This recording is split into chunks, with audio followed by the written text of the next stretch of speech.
Hello one and all, this is Soulful Lordy, James Bullock, once again with another video game first impressions. This time around, EA Sports UFC 5 for the PlayStation 5, Xbox Series X, and S.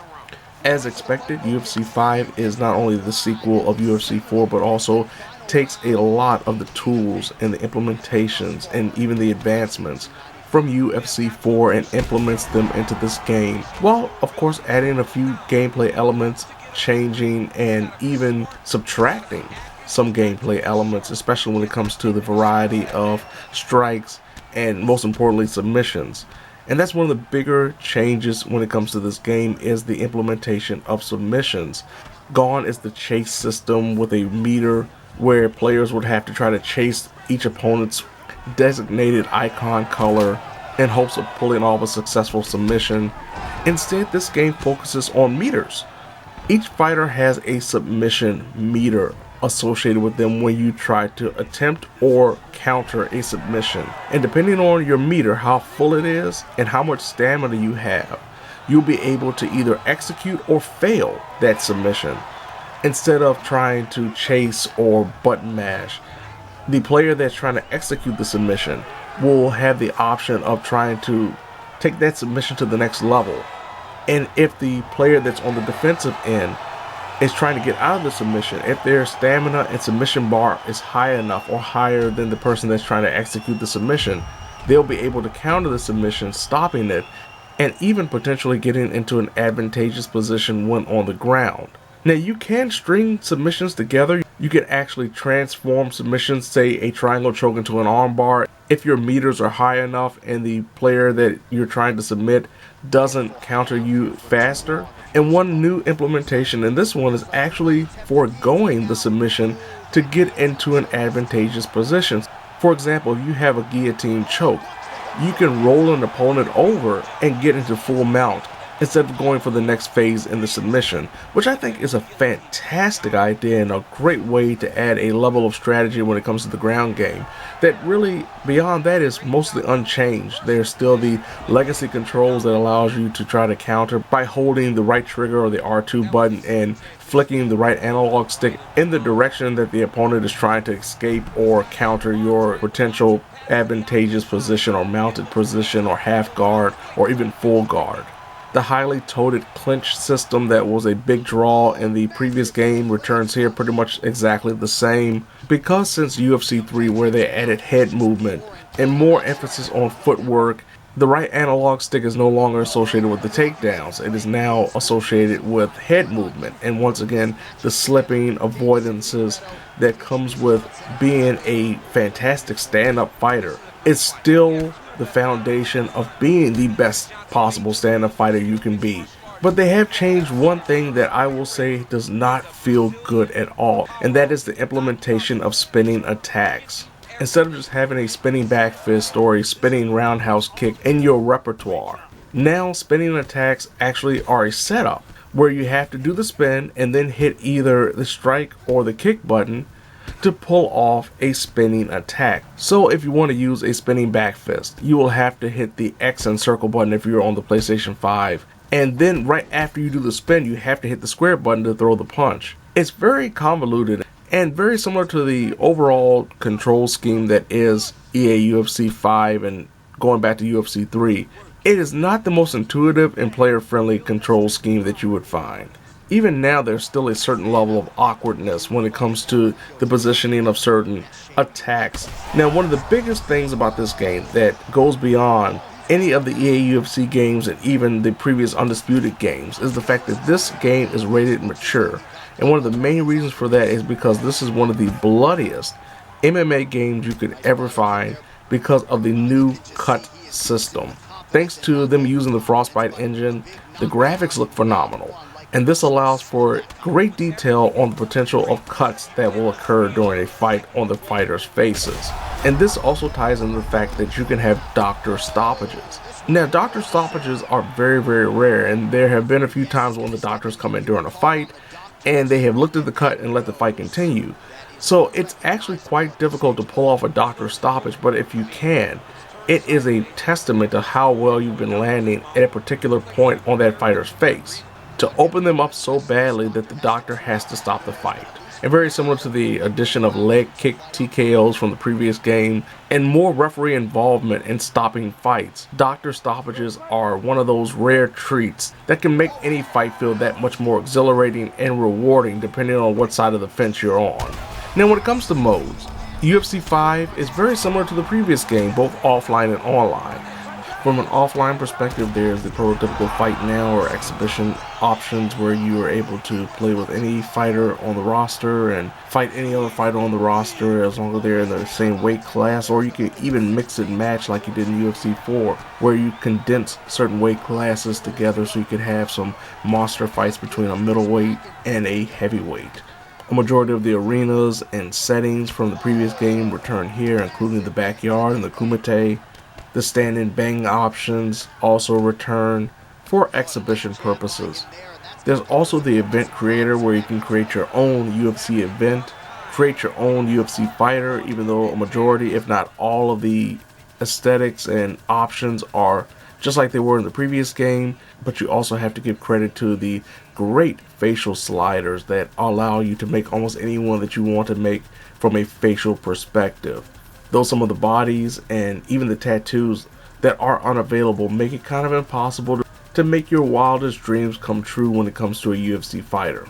The mix of offline and online hybrid mode is very similar to, say, what you see in the NRS games and NetherRealm Studio games like Mortal Kombat and Injustice, and that is the fight contracts. The fight contracts are these time-based challenges where you're able to take control of a particular fighter to face another fighter from an historic UFC event, and if you're able to overcome that fighter, you will get coins that you can use to buy things in the in-game shop. Now you only have a limited amount of tries to actually win these fights, and depending on what fight you choose, it could be set at legendary difficulty or normal. So if you're not up for the task, you will get a free fight the first time. If you lose, you'll have to spend those same coins that you would have used for other items cosmetically in nature to buy the chance to fight this fight again. Career mode also returns in this version, and it's once again very similar to the previous one. After a rather bombastic opening where you start from the trenches of the backyards and try to become an amateur turned pro turned UFC superstar, you have a few cutscenes, specifically with Valentina Shevchenko, and then it just goes into the routine of training and having a fight, training and having a fight, training and having a fight, with training options actually becoming automated if you're able to continue and get a grade of A on your workouts. So you don't have to actually do them anymore. You can just hit the simulate button and it will give you the same amount of experience and potential increase of your moves as it did in the previous game and as it would have if you actually played through the entire training session. One of the best aspects about career mode has always been the fact that you can prestige your moves. The more you utilize certain moves, certain counters, certain reversals, certain ground attacks, certain punches, certain kicks, it will upgrade those moves to the point that you become a vicious monster. And this ties into one of the biggest additions and actual returns to UFC 5's online offering, and that is online career mode. Very similar to EA UFC 2, online career mode allows you to create a fighter based on a specific weight class, be it women's bantamweight or heavyweight or middleweight or lightweight, and build that character up by fighting a variety of opponents who also have their own created fighters. And very similar to UFC 2, it doesn't feel like there are microtransactions to help the pay-to-win option of, say, buying evolution points so you can upgrade your character to have max stats and run through every online opponent who's trying to play legitimately. If you don't want to take part in fighting a bunch of created fighters, you can just go to ranked or even quick fight and play with UFC stars. In quick fight, you can play in any division that you want to, but in ranked, it is timed. So depending on when you play the game, it may be, say, heavyweight, lightweight, and women's bantamweight fighters are the only available fighters to play. And then after an hour, it switches to another set of divisions. So depending on what division you like the most, it may not be beneficial for you to play during a certain period of time online. To top it off, you have the potential of being matched up with people that are way higher, even in rank. Blitz Battles also returns, which was the daily changing, to a certain extent, test your luck style of UFC fights where you would have, say, where one day all you could do was throw kicks, or the next day all you could do was ground attacks, takedowns, and submissions. Technically, the game is definitely rough around the edges from a gameplay perspective. A lot of the wonky physics that would pop up from time to time in UFC 4 is still here. There's also been issues in career mode when trying to learn specific moves, and the game for some reason not allowing you to do so. Where say you would try to learn a new submission, and instead of giving you that submission in your repertoire to learn it, as they had done in the previous game, it won't be there, so you'll spend an entire session trying to learn a move that you cannot actually utilize. As noted, the game looks fantastic, it sounds great. Thanks to this being a 9th generation exclusive game, we are given some extra pomp and circumstances when it comes to the entrances, the music, but the same level of promise that comes with the presentation isn't associated with the roster itself. A majority of UFC 5's roster is just what it was in UFC 4 minus people that are no longer with the UFC. There are very few new fighters associated with this game, which is one of the biggest draws of any sports game, where you get a new year, a new entry, and of course you get an updated roster. And unfortunately, a majority of this roster still feels either outdated or unnecessary considering the roster that is currently active in the UFC. Of course, it takes a lot of time to build up fighters, to scan them, to make them as close to realistic as possible to their style.